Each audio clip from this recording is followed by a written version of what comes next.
I have known since Hannah was 2 that I am not her father. I have not told my wife I know.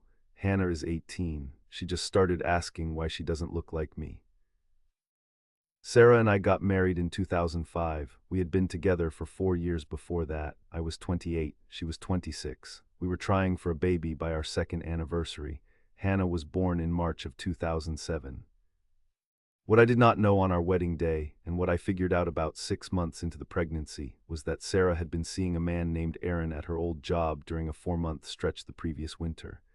Aaron was a senior account manager. He was in the same building. They had ended it on her side in February, about a month before Sarah and I started trying. I learned about Aaron because I overheard a phone call Sarah took in the bathroom with her sister, late in the second trimester, in which Sarah cried for 10 minutes about something she could not say out loud, and her sister said his name twice in the parts of the call I could make out.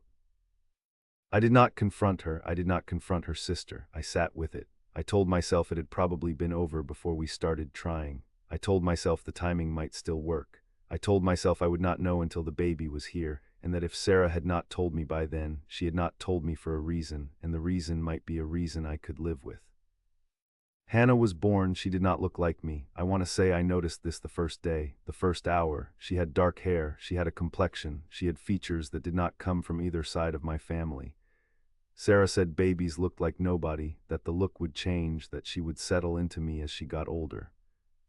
She did not settle into me. When Hannah was 2, I sent a DNA test into a lab. I did it on a Saturday morning when Sarah was at her mother's with the baby.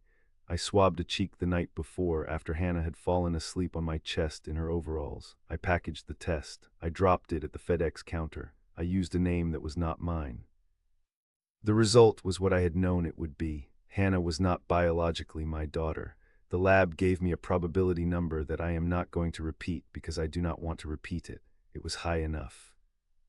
I did not say anything. I did not call Sarah from the parking lot of the FedEx. I drove home. I made dinner. I read Hannah a book. I went to bed next to my wife, and I held her hand the way I had held her hand the night we got the positive pregnancy test, and I have not let go of that hand since. The choice I made in the parking lot and again in our bedroom and again at every birthday and every concert and every parent-teacher conference for the next 16 years was that I would not tell Sarah I knew. I would not tell Hannah. I would be her father. I would do it as well as I could do it for as long as I could do it. I have not slipped. I have not held it over Sarah. I have not used it. I have not, in the bad moments of our marriage, dropped the secret into the conversation like a weight. I have, by every observable measure including some I am proud of, been Hannah's father.